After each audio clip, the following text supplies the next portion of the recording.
Sigur ai dat click pe video ăsta pentru un motiv corect. N-a fost din greșeală, n-a fost întâmplător.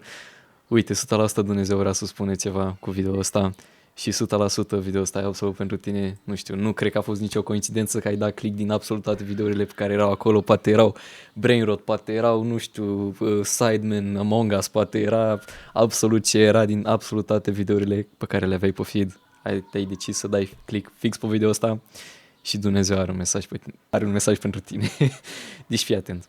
Poți să ai credință atâta, chiar mai puțină credință de atât și Dumnezeu o să-ți dea absolut tot dacă este în voința Lui. Deci efectiv absolut tot o să-ți dea dacă este în voința Lui, dacă te rogi la El și dacă îi spui absolut tot ce ai pe minte. Și efectiv o să te binecuvânteze în niște moduri în care nici măcar nu poți să-ți dai seama, doar dacă ai atât de puțină credință. Și nu închide video, gen, abia a trecut un minut, știu că poate asta e toată tema videoului sau crezi că doar atâta e despre video ăsta, dar mai rămâi puțin că am să zic niște lucruri care 100% o să schimbe viața, pentru că, repet, nu ai dat click pe video ăsta degeaba. Nu e coincidență. Deci, fii atent, la ce mă refer că dacă ai credință atâta, poți să muți și munții, poți să spui muntelui aceluia să mute acolo și gen, dacă ai credință atâta, chiar muntele ăla chiar o să mute așa, gen, dincolo și o să fii, ce? Bă, gen, chiar se întâmplă? Bă, gen, chiar se poate? Dacă am atâta credință? Da, chiar se poate. Și nu zic eu asta. Iisus zice în Biblie, hai să-ți citesc partea favorită. Deci, fii Matei, capitolul 17, de la versetele 14 până la 21. Și mergând ei spre mulțime, s-a apropiat de el un om, căzându-i în genunchi și zicând, Doamne, miluiește pe fiul meu, că este lunatic și pătimește rău, căci adesea cade în foc și adesea în apă. Și l-am dus la ucenicii tăi și n-au putut să-l vindece. Iar Iisus răspunzând a zis, O, neam necredincios și îndărătnic, până când voi fi cu voi?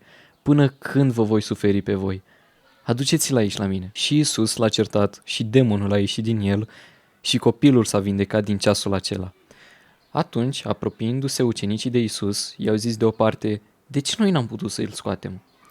Iar Iisus le-a răspuns, pentru puțina voastră credință.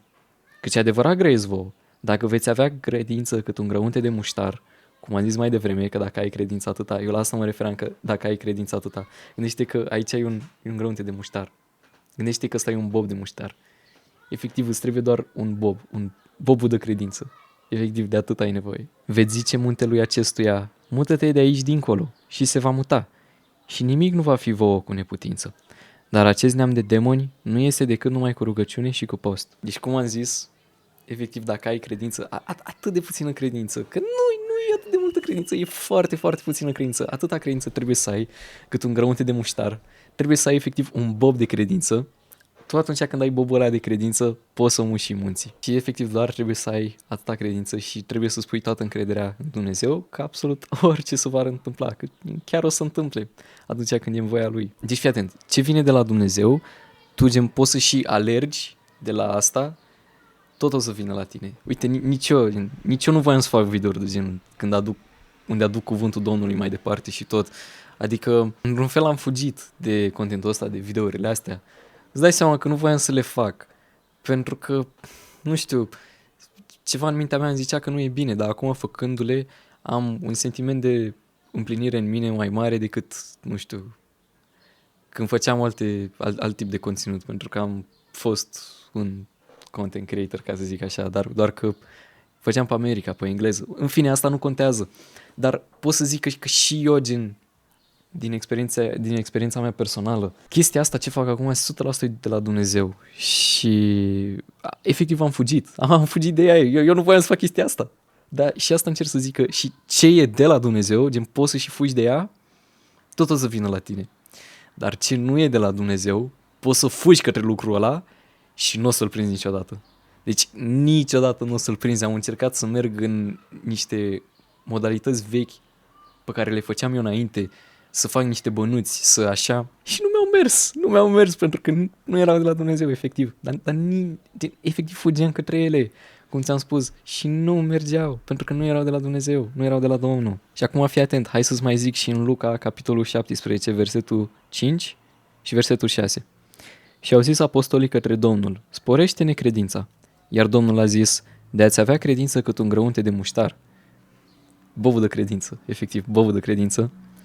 A zice acestui sicomor, dezrădăcinează-te și te sădește în mare. Și vă va asculta. Încep să vezi pe tărnul ăsta de grăunte de muștar, din să ai credința cât un grăunte de muștar. 100% Dumnezeu n-a pus chestia asta în Biblie deodată sau random sau Iisus n-a spus chestia asta la apostoli sau la ucenici dintr-o dată sau random. Adică 100% și cu credință atâta cât un bob de muștar, cât un grăunte de muștar. Dacă ai efectiv bobul de credință, bobul ăla de credință, bobul ăla de credință, poți să faci minuni în viața asta, prin Hristos. Nu-ți trebuie efectiv, nu-ți trebuie mai mult decât un bob de credință. Simt că ăsta a fost mesajul de la Dumnezeu către tine, că efectiv trebuie să-ți menții credința, indiferent de orice s-ar întâmpla. Poate o să se întâmple, nu știu prin ce treci, nu știu cu ce te confrunți, nu știu cu ce giganți te confrunți, dar uite, pot să zic și când David s-a confruntat cu Goliat, cu gigantul ăla, timp de 40 de zile, Goliat a vorbit rău către Israel, cumva a batjocorit Israelul, pentru că era în control și nimeni nu-l putea să-l doboare, în fine, dar David, în a 41-a zi, ce a făcut? A omorât gigantul.